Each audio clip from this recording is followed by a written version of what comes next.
नमस्कार, बहुत बहुत स्वागत है आपका। NSC9 न्यूज देख रहे हैं आप। मैं हूं आपके साथ नेहा और इसी के साथ करते हैं बुलेटिन का आगाज। राजस्थान विधानसभा सत्र के पहले दिन मनरेगा के मुद्दे पर सियासत गर्मा गई। PCC चीफ गोविंद सिंह डोटासरा और नेता प्रतिपक्ष टीकाराम जूली के नेतृत्व में कांग्रेस विधायकों ने विधानसभा के परिसर प्रदर्शन किया। मनरेगा बचाओ देश बचाओ के नारों के साथ कांग्रेस ने केंद्र और राज्य सरकार को भी घेरा। डोटासरा ने कहा कि मनरेगा केवल रोजगार नहीं बल्कि ग्रामीण भारत की धड़कन और गरीबों का स्वाभिमान है, जिसे सरकार कमजोर कर रही है। टीकाराम जूली ने आरोप लगाया कि बजट कटौती और जटिल नियमों के जरिए मजदूर का हक जो है छीना जा रहा है।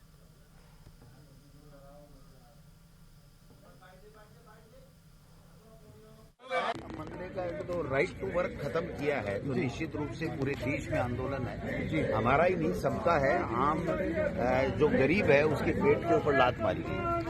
मनरेगा का तो राइट टू वर्क खत्म किया है तो निश्चित रूप से पूरे देश में आंदोलन है। हमारा ही नहीं, सबका है। आम जो गरीब है उसके पेट के ऊपर लात मारी। राज्यपाल हरिभाऊ बागड़े की अभिभाषण से आज राजस्थान विधानसभा के बजट सत्र की शुरुआत हो गई है। इससे पहले कमीशन खोरी के आरोपी भरतपुर जिले के बयाना से निर्दलीय विधायक रितु बनावत CBI जांच की मांग लिखी साड़ी पहनकर विधानसभा पहुंच गई। बनावत के अलावा विधायक रेवंत राम डांगा, अनीता जाटव भी कमीशन की डील करते कैमरे में कैद हुए थे। बनावत ने कहा कि राजस्थान के इतिहास में पहली बार विधायकों पर कमीशन खोरी का आरोप लगा है। मैं चाहती हूं कि मामले की CBI से जांच कराया जाए ताकि दूध का दूध और पानी का पानी हो सके।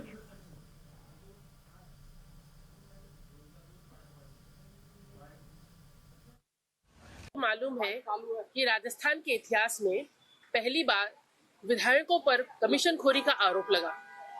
और अगर हमें ये कहना चाहती हूँ कि हमारे आदरणीय मोदी जी चाहते हैं कि भारत में भ्रष्टाचार मुक्त भारत बने, तो मेरा ये कहना है कि सदाचार कमेटी हो। सदाचार कमेटी जांच कर रही है किसकी? विधायकों के आचरण की। लेकिन इस पूरे प्रकरण में सही चीज बाहर निकल के नहीं आ पा रही, और बाहर निकालने के लिए कि सब खेल में ब्लैकमेलिंग का कौन सा खेल था और इस सब को करने के पीछे उस पत्रकार की या उस अखबार की क्या मंशा थी, ये चीज सामने नहीं आ पा रही है। तो मैं लगातार, जिस दिन से मेरे पे आरोप लगा, मैंने लगातार ये कहा कि आप इस पूरे प्रकरण की मांग जो है, पूरे प्रकरण की जांच जो है वो CBI के माध्यम से कराओ। और अगर आप CBI के माध्यम से भी नहीं कराना चाहते तो हमारे हाई कोर्ट के जो सिटिंग जजेस है उनकी द्वारा इसकी जांच होनी चाहिए। शंकराचार्य स्वामी अभिमुक्तेश्वरानंद ने प्रयागराज माघ मेला छोड़ दिया है। वे काशी के लिए रवाना हो गए हैं। इससे पहले उन्होंने बुधवार सुबह प्रेस कॉन्फ्रेंस में कहा, आज मन इतना व्यथित है कि हम बिना स्नान किए ही विदा ले रहे हैं। इस दुख की भरपाई पता नहीं कौन सा नेता आएगा, कौन सी पार्टी आएगी जो कर पाएगी। प्रयागराज हमेशा से आस्था और शांति की धरती रही है। श्रद्धा के साथ यहाँ आया था, लेकिन एक ऐसी घटना हो गई जिसकी मैंने कभी उम्मीद तक नहीं की थी। उन्होंने कहा, कल मुझे माघ मेला प्रशासन की ओर से एक पत्र और प्रस्ताव भेजा गया। इसमें कहा गया कि मुझे पूरे सम्मान के साथ पालकी से संगम ले जाकर स्नान कराया जाएगा, मुझ पर फूल बरसाए जाएंगे, लेकिन मैंने प्रस्ताव को ठुकरा दिया। जब दिल में दुख हो और गुस्सा हो तो पवित्र पानी भी शांति नहीं दे पाता।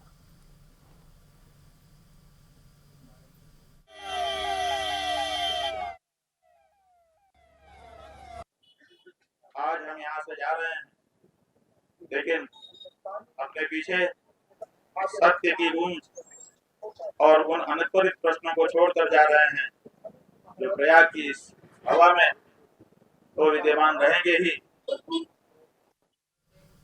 राजस्थान विधानसभा सत्र के पहले दिन शिव विधायक रविंद्र सिंह भाटी ने मीडिया से मुखातिब होते हुए सरकार और विपक्ष दोनों पर तीखा हमला बोला। भाटी ने महाराष्ट्र के डिप्टी CM अजीत पवार के निधन पर गहरा शोक व्यक्त किया।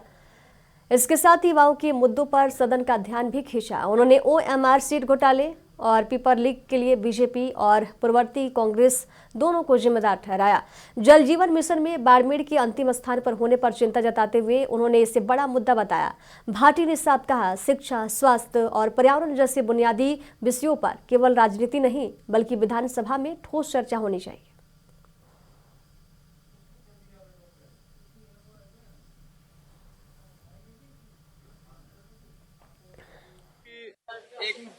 सबसे पहले तो आज महाराष्ट्र के डिप्टी सीएम जिनकी एक दुर्घटना में, एक हादसे में दर्दनाक मृत्यु हुई है, मैं उन्हें श्रद्धासुमन अर्पित करता हूं। और साथ में कई लोगों के और भी हताहत होने की सूचना मिली है, मैं श्रद्धासुमन अर्पित करता हूं। आज गवर्नर साहब का अभिभाषण है, इसमें पिछले साल का ब्यौरा भी होगा, आने वाली रणनीति सरकार की जो दिशा है वो भी प्रदेश के सामने आएगी।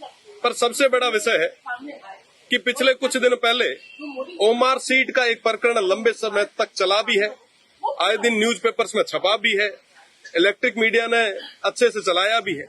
हकीकत यह है कि दोनों ही सरकारें युवाओं के भविष्य के साथ फुटबॉल खेल रही है। पहले भी पेपर लीक कई बार हुए, उन तमाम चीजों से, उन तमाम धारणाओं से युवा उठे भी नहीं थे। उससे पहले ओमार सीट जैसे प्रकरण और आगे आ गए। जब बाढ़ ही खेत को खाएगा तो बचाएगा कौन? और दोनों ही सरकारें बारी बारी से युवाओं के भविष्य के साथ खिलवाड़ कर रही। मैं वेस्टर्न राजस्थान से आता हूं, रेगिस्तान से आता हूं। वहां कहा जाता है कि घी ढुले तो बनाई ढुले, पानी नहीं ढुले। आज के समय में पूरे प्रदेश में पानी को लेके हाहाकार मचा है। जेजेएम की मैं अगर बात करूं तो जेजेएम में हम 32वें नंबर पे है, हमारा जो स्टेट है वो 32वें नंबर पे है। और उसमें भी अगर मैं स्टेट की बात करूं तो बाड़मेर सबसे आखिरी में। निश्चित रूप से इन तमाम विषयों पे बात होनी चाहिए। मैं माननीय स्पीकर साहब से निवेदन करना चाहूंगा कि आप पेपर लीक पे, जेजेएम पे, यहाँ के हेल्थ और एजुकेशन के सिस्टम पे एक विशेष चर्चा कराएं। हेल्थ की मैं अगर बात करूं तो आपने पिछले दिनों देखा होगा कि जैसलमेर में एक बस दुखांतिका हुई, कई सारे लोगों के हताहत होने की सूचना मिली। बर्निंग यूनिट तक बाड़मेर, जैसलमेर जो सबसे ज्यादा रेवेन्यू देता वहां पे नहीं है। आज के समय में ट्रॉमा सेंटर की अगर हमारी बात करूं तो सबसे बुरे हाल है। अगर मैं बाड़मेर, जैसलमेर के पर्यावरण की बात करूं तो ओरण, गोचर और खेजड़ियों को पूरी तरीके से डिस्ट्रॉय किया जा रहा है। पर अभी तक प्रदेश की सरकार का कोई स्पष्ट रुख अभी तक सामने नहीं आया। कई हमारे जो युवा साथी हैं वो जैसलमेर से जयपुर तक पद यात्रा कर रहे हैं। आखिर ये जरूरत क्यों पड़ी? दोनों ही सरकारें बारी बारी से कहीं न कहीं युवाओं के साथ में, वंचितों के साथ, शोषितों के साथ अत्याचार कर रही है और अभी तक मुद्दों की बात करने के लिए दोनों तैयार नहीं है। मुझे लगता है कि इस सदन में अगर मुद्दों पे बात होगी तो निश्चित रूप से प्रदेश की जनता को उसका फायदा मिलेगा। मुरादाबाद के करुला जयंतीपुर स्थित निजी कंप्यूटर संस्थान में शिक्षा और कौशल विकास को बढ़ावा देने के लिए एक भव्य कार्यक्रम का आयोजन किया गया। इस अवसर पर संस्थान की ऑनर सामिया और अन्य अतिथियों द्वारा कुल 25 विद्यार्थियों को उनके उत्कृष्ट प्रदर्शन के लिए सम्मानित किया गया। साथ ही कंप्यूटर कोर्स पूरा करने वाले 10 छात्रों को प्रमाण पत्र भी बांटे गए। संस्थान ने बताया कि पिछले 3 वर्षों में 250 से अधिक छात्र यहां से प्रशिक्षित होकर आत्मनिर्भर बन चुके हैं। ऑनर सोमिया ने कहा कि डिजिटल शिक्षा ही उज्जवल भविष्य की नींव है। कार्यक्रम में दिलशाद हुसैन, मोहम्मद जमील और मोहम्मद समीर सहित स्टाफगण भी मौजूद रहे।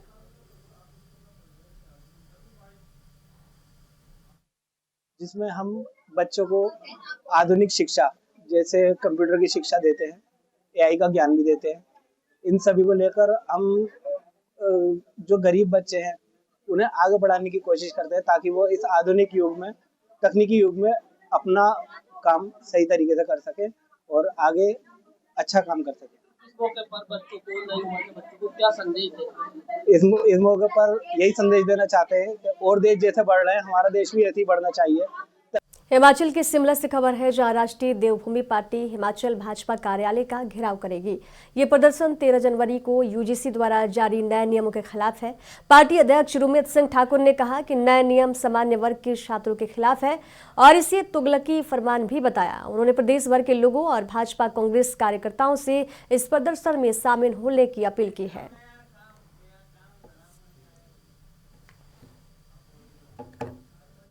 और यूजीसी बिल का जो विरोध है वो पूरे देश में हो रहा है।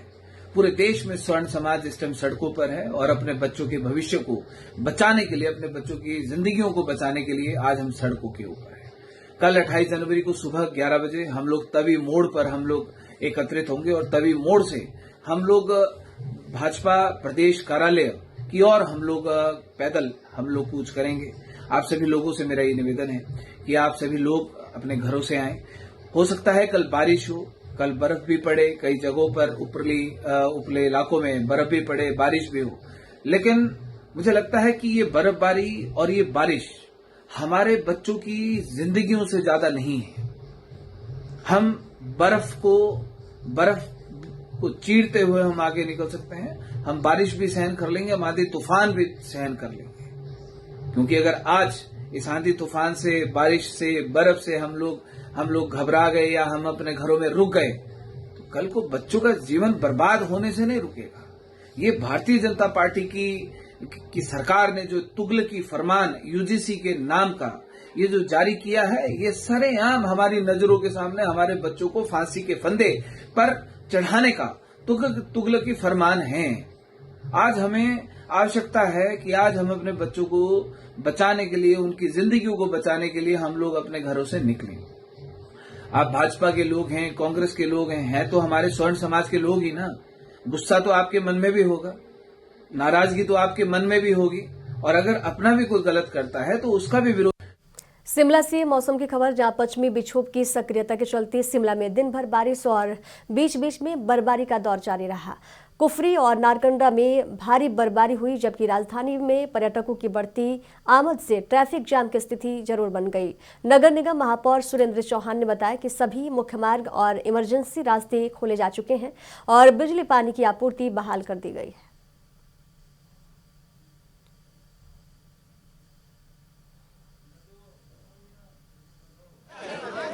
तीसरे साल के बाद अब आज इस बारी शिमला में अच्छी बर्फबारी भी हुई है और आगे भी उम्मीद है कि बर्फबारी होगी। बर्फबारी के साथ कुछ चीज़ें ऐसी आती है जो थोड़ी परेशानी और लेके भी आती हैं, इस तरह का, जैसे कि रास्ता ख़राब होना, बंद होना, बर्फ़ की वजह से ट्रैफिक की समस्या आना, बिजली की समस्या आना, तो ये समस्या भी बर्फ़ के साथ आती है। तो हम इससे निकल के आए बाहर, और मैं अपने कर्मचारी और हमारा जो स्टाफ है, फील्ड का स्टाफ है, और जो हमारा मशीनरी चलाने वाले एम्प्लॉइज़ है, कर्मचारी है, उन्हें बहुत कड़ी मेहनत की, जिसमें लगभग एक जिम्मेवारी हमारे ऊपर 26 जनवरी की भी थी, जिसको लेकर के 23 तारीख को या बर्फबारी हुई, तो 23 तारीख के या 24 तारीख से लेकर 26 तारीख तक हमारे कर्मचारी और हमारे जो और मशीनरी जो चलाते हैं, रोबोट और मशीनरी जेसीबी चलाने वाले, उन्होंने भरपूर रात दिन मेहनत की और काम किया, और इसको एक सफलतापूर्वक हमने 26 जनवरी का प्रोग्राम भी किया। इसके साथ साथ ही हमारे जो शिमला के अलग वार्ड्स में जहाँ रास्ते बंद पड़े रहते, सबसे पहली प्राथमिकता हमारी हॉस्पिटल्स थी। हॉस्पिटल चाहे कमला नेहरू हॉस्पिटल था, इंदिरा गांधी हॉस्पिटल था, हमारे चम्याना का हॉस्पिटल था, सबसे ज़्यादा इमरजेंसी जो है उन रोड को खोलने की प्राथमिकता थी, जिनको हमने समय रहते सब साथ के साथ हमने खोला भी, और उनको सुचारू रूप से सड़कें भी खोली। और इसके अलावा साथ जहाँ वार्ड्स के अंदर हमारे जो रोबोट के छोटी छोटी मशीनरी हैं, जो हमारे छोटे रोबोट भी है, उनको भी हमने लगाया, और उसके सारे मैक्सिमम जो रोड है वो हमने खोल दिया। कुछ हमने लेबर भी हायर की थी, लगभग 120 लोग हमने कॉन्ट्रैक्टर के माध्यम से किया था। जहाँ हमारी गाड़ी नहीं जाती है, रोबोट नहीं जाते हैं, तो उनको हमने लेबर के माध्यम से भी मैक्सिमम रोड को खुलवा दिया। राजधानी जयपुर का शहीद स्मारक आज रणक्षेत्र बन चुका है। जो हाथ कल तक दुनिया को संयम सिखाते थे, आज वे हक के लिए मुठ्ठियां भींचकर इनकलाब का नारा बुलंद करते नजर आ रहे हैं। राजस्थान योग प्रशिक्षण महासंघ के आह्वान पर उमड़े 1000 से अधिक प्रशिक्षकों के इस जनसैलाब ने प्रशासन की नींद हराम कर दी। धरना स्थल पर आक्रोश का ऐसा मंजर है कि पुलिस को अतिरिक्त सुरक्षा बल तैनात करना पड़ा। प्रदर्शनकारी महज नारे नहीं लगा रहे, बल्कि हाथों में चुनावी घोषणा पत्र और सरकारी आदेशों की प्रतियां लहराकर सरकार की पोल खोलते नजर आ रहे हैं। वक्ताओं ने मन से गरजते हुए कहा कि सरकार इस भीड़ को कम ना आके ये पत्थर का जवाब पत्थर से देने की तैयारी है। योग प्रशिक्षकों ने 30 दिन का रोजगार और 27,000 रुपए मानदेय की मांग को लेकर आर पार की जंग का ऐलान कर दिया है। प्रदर्शनकारियों का कहना है कि अगर मांगे नहीं पूरी हुई तो जयपुर की ये आग जो है प्रदेश व्यापी संग्राम में तब्दील हो जाएगी।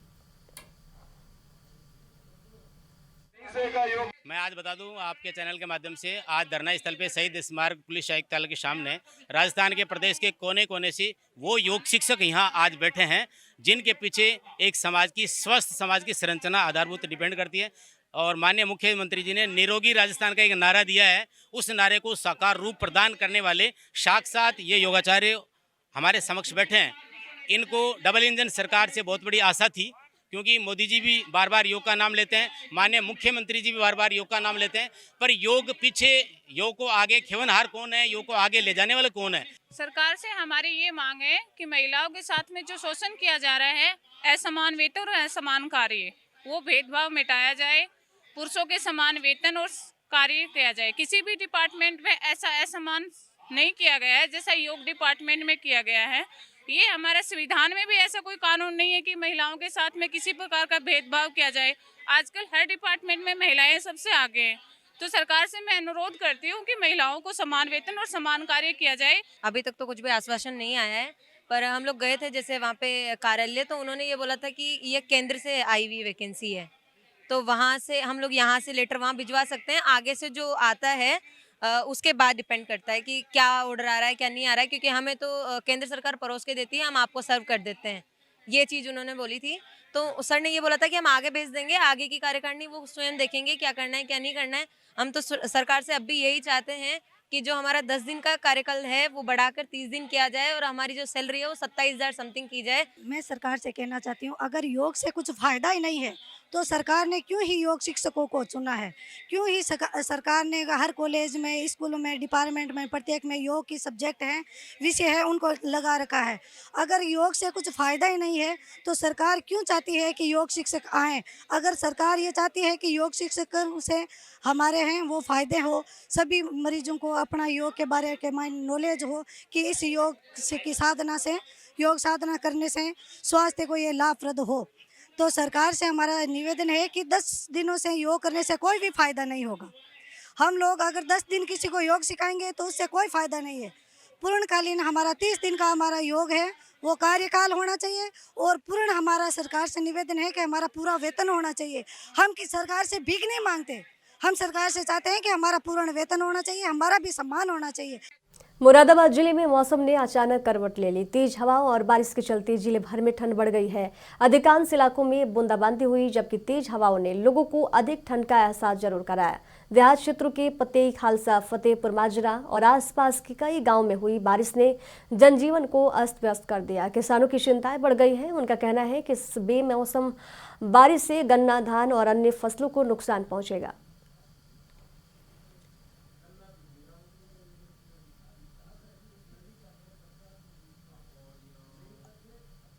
क्या कहना चाहेंगे, यही कि और सुबह तो सही था मौसम, और मेरे ख्याल से 10 साढ़े 10 बजे से मौसम बिगड़ा है। पहाड़ में बर्फबारी के कारण ठंड बढ़ चुकी है, इस कारण, और सुबह अच्छी धूप निकली थी। अब बारिश के कारण आने जाने में दिक्कत हो रही है लोगों को। रोजगार पे क्या फर्क पड़ा लोगों को? बहुत ज्यादा, तो बहुत ज्यादा फर्क पड़ा। लोग आना जाना नहीं कर पा रहे। जो फील्ड के बंदे हैं वो तो बिल्कुल नहीं। इधर अमरोहा के नौगावा सदा क्षेत्र के गांव खेड़ा परौला में अज्ञात कारणों से गरीब परिवार के आसियाने में आग लग गई। आग इतनी तेज थी कि पूरा घर कुछ ही देर में जलकर राख हो गया। इस हादसे में घरेलू सामान, कपड़े और जरूरी चीजें पूरी तरह नष्ट हो गई, जिससे परिवार को लाखों रुपए का नुकसान पहुंचा है। स्थानीय लोगों ने प्रशासन से अपील की है कि पीड़ित परिवार को आर्थिक सहायता प्रदान की जाए और आग लगने के कारणों की जांच भी कराई जाए। फिलहाल परिवार सदमे में है और मदद की उम्मीद में लगाए बैठा है।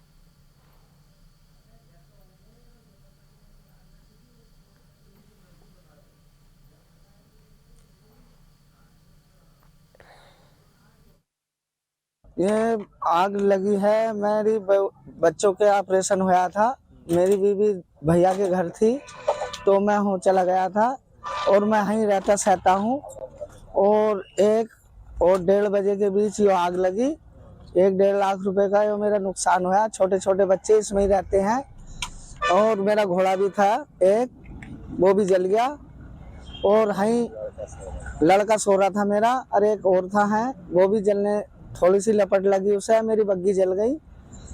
और फिर मैं जैसा आया तो बुझाया तो देखा सब जल गया था।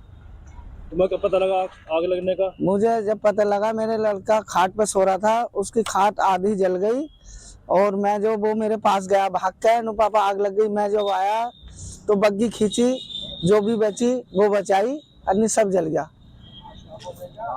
कितना नुकसान होगा इसमें लगभग? लगभग होगा 1-1.5 लाख के बीच में। तो कैसे लगी, कुछ पता लगा? कुछ पता न लगा जी। अलीगढ़ के कटपुला फ्लाईओवर पर एक भयावह हादसा हुआ, जिसमें एसडीएम की तेज रफ्तार स्विफ्ट डिजायर कार ने स्कूली बच्चों से भरे ई रिक्शे को जोरदार टक्कर मार दी। इस घटना में कई मासूम गंभीर रूप से घायल हो गए। ई रिक्शा चालक प्रदीप ने बताया कि वे अलीगढ़ पब्लिक स्कूल के 10 से 12 बच्चों को स्कूल छोड़ने के लिए जा रहा था। फ्लाईओवर पर जैसे ही रिक्शा पहुंचा, पीछे से तेज रफ्तार कार आ रही उसे टक्कर मार दी। धक्के से रिक्शा पलट गया और बच्चे सड़क पर गिर पड़े। रिक्शा की बैटरी फट गई और वाहन पूरी तरह क्षतिग्रस्त हो गया। मौके पर पहुंचे दुकानदार और राहगीरों ने घायलों की मदद की और उन्हें तुरंत मलखान सिंह जिला हॉस्पिटल पहुंचाया। प्राथमिक इलाज के दौरान कुछ बच्चों की हालत गंभीर बताई जा रही है। अस्पताल में एक्सरे और सीटी स्कैन के जरिए उनकी स्थिति का आकलन किया जा रहा है। पुलिस ने एसडीएम की कार जब्त कर ली है और ड्राइवर का बयान भी लिया गया।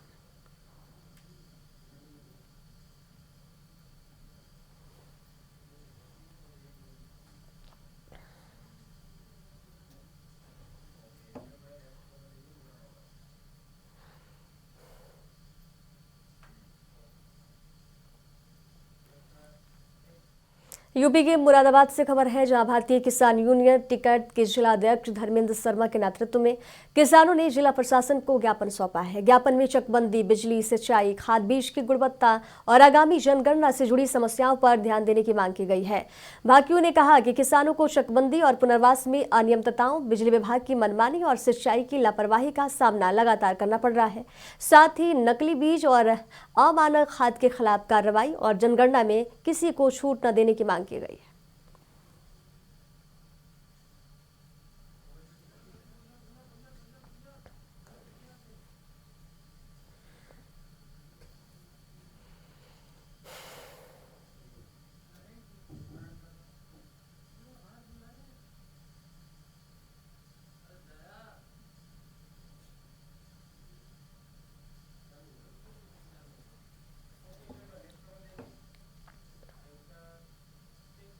करौली से खबर है, जहां शिक्षा के मंदिर को संवारने के लिए भामा साहू ने दिल खोलकर दान दिया है।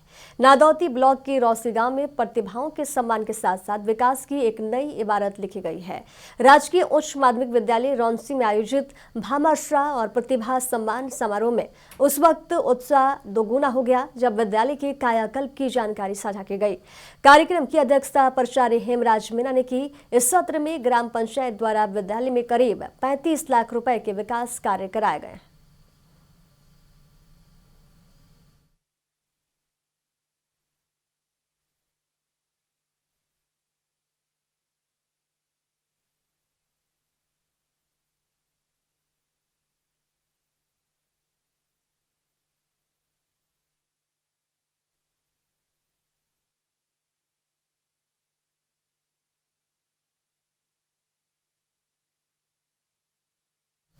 धौलपुर में मौसम के बदलते मिजाज ने जनजीवन की रफ्तार धीमी कर दी है। मंगलवार से जारी बारिश और बुधवार को छाई घनी धुंध के कारण सड़कों पर दृश्यता बेहद कम रही, जिससे वाहन चालकों को लाइट जलाकर सफर करना पड़ रहा।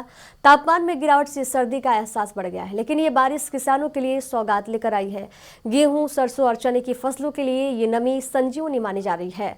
मौसम विभाग ने आगामी दिनों में बारिश के साथ ठंड बढ़ने की संभावना भी जताई है। प्रशासन ने धुंध को देखते हुए वाहन चालकों को सावधानी बरतने की अपील की है।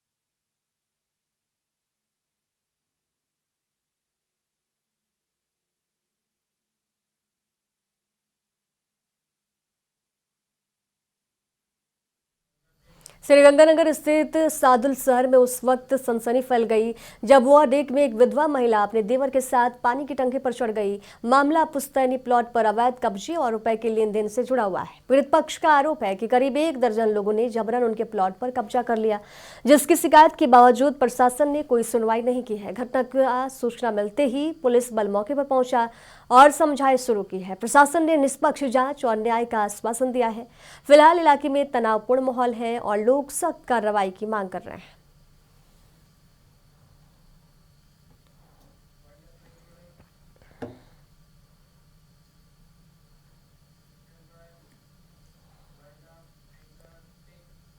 खबरों के सफर में दीजिए जाने की इजाजत। देखते रहिए NSC 9 न्यूज। नमस्कार।